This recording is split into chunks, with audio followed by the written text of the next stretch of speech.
औज़ुबिल्लाहिमिनश्शैतानिर्रजीम बिस्मिल्लाहिर्रहमानिर्रहीम। अस्सलाम वालेकुम दोस्तों, वसीम राजपूत एडवोकेट आपका भाई हाज़िर खिदमत है लॉ लायर्स ऑनलाइन।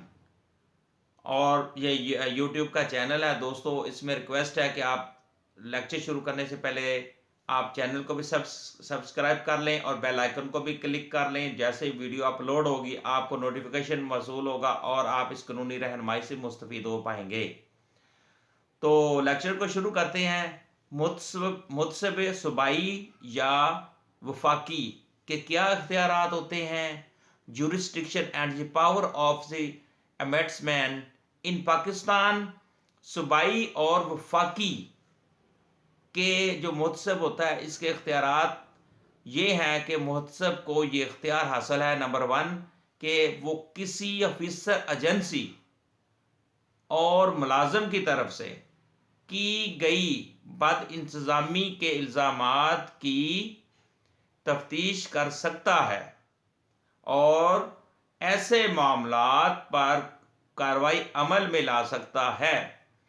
अगर कोई इस तरह के बद इंतज़ामी या कोई ऐसे इल्ज़ामात को तफ्तीश और इनके मामलात पर कार्रवाई अमल में ला सकता है, उनके खिलाफ एक्शन ले सकते हैं और जो भी कानून के मुताबिक जो उनके इख्तियारात है वो अपने इख्तियारात के अंदर रहते हुए कार्रवाई कर सकते हैं। ताहम एक चीज़, ऐसे मामलात जो सर्विसेज के मामलात में हों या जिन मामलात में सर्विसेज ट्रिब्यूनल को इख्तियार हो तो वो ऐसे मामलात में मुहतसब को इख्तियारात हासिल नहीं हैं और ना ही सोशल सिक्योरिटी का अदारा मुहतसब के अहकामात मानने का पाबंद है। ये दो चीज़ें वेरी इंपॉर्टेंट थी।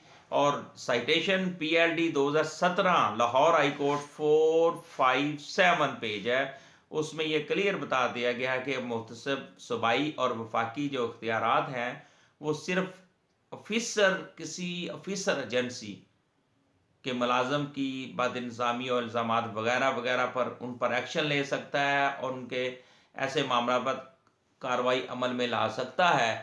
और बाकी सर्विसेज मैटर जो हैं के मामलात हों या मामलात जिन मामलात में सर्विसेज ट्रिब्यूनल को इख्तियार हासिल हो, ऐसे मामलात पर वो कुछ भी नहीं कर सकता, उनके पास कोई इख्तियार नहीं है।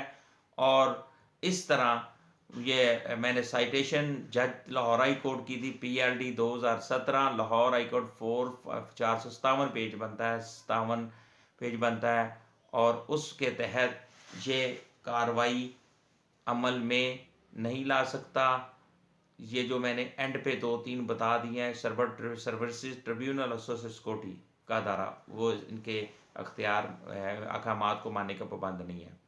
दोस्तों सलामत रहें, खुश रहें जहाँ भी हैं और अल्लाह पाक सब पर रहम फरमाए, रिज़्क़ में इजाफ़ा फरमाए, फ़ज़ल अता फरमाए। मुझे अपनी दुआओं में याद रखिएगा। पाकिस्तान जिंदाबाद। अस्सलामु अलैकुम।